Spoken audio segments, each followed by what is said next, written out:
Today we are making one of the most loved Indo-Chinese dishes ever, spicy, crispy, absolutely addictive chili chicken.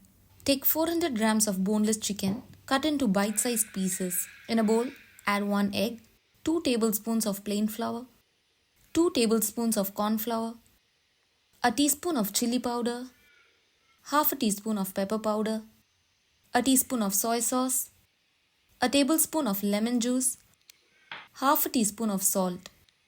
Coat everything evenly and let it sit for 20 to 30 minutes.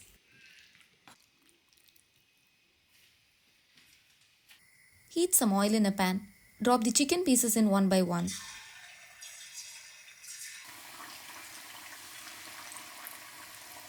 Once it begins to turn golden, gently stir or flip the pieces using a slotted spoon.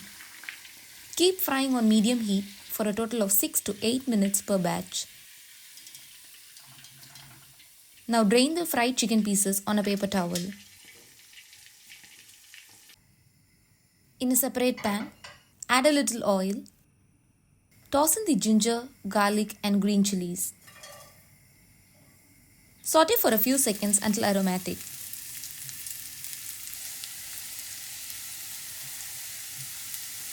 Now add 1 cubed onion and capsicum.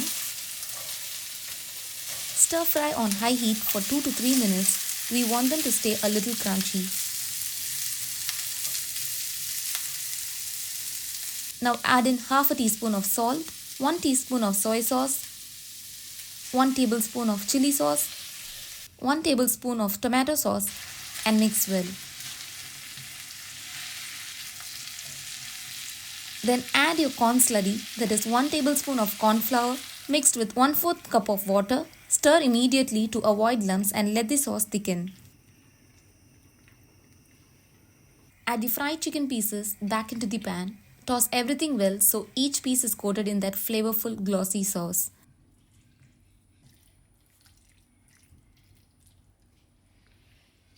Top it off with fresh spring onions and you're done. Serve it hot with fried rice, noodles or just enjoy it as a starter. If you like this recipe, don't forget to like, share and subscribe for more such videos.